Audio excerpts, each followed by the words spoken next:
एक छोटे से गांव में आरिफ और उसकी छोटी बहन सना रहते थे। दोनों एक दूसरे से बहुत प्यार करते और हर काम साथ करते थे। आरिफ अपनी बहन का बहुत ख्याल रखता था।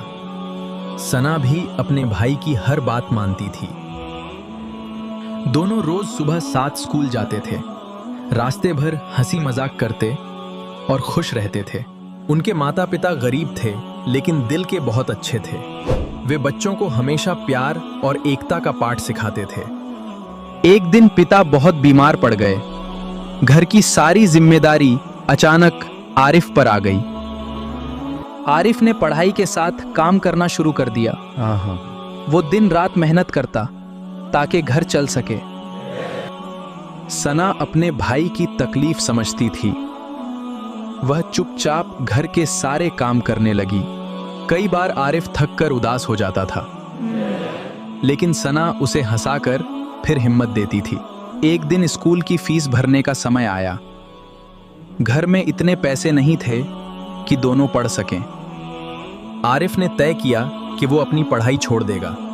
वो चाहता था कि उसकी बहन पढ़ लिख कर बड़ी इंसान बने। सना को जब ये बात पता चली तो उसकी आंखों में आंसू आ गए। भैया, आपकी कुर्बानी मैं कभी नहीं भूलूंगी। सना पढ़ाई में बहुत मेहनत करने लगी। वो हर दिन अपने भाई का सपना पूरा करने की दुआ करती थी। वक्त गुजरता गया। उसने खूब मेहनत करके डॉक्टर बनने का अपना ख्वाब पूरा कर लिया। पूरा गांव उसकी सफलता पर खुश था। सब लोग आरिफ की तारीफ करने लगे। एक दिन सना ने अपने भाई के लिए नया घर बनवाया। उसने कहा, आज जो कुछ हूं सिर्फ आपके कारण हूं। उसे अपनी बहन पर बहुत गर्व महसूस हुआ। दोनों भाई बहन पहले की तरह साथ बैठकर बातें करते थे। उनका प्यार वक्त के साथ और भी गहरा हो गया।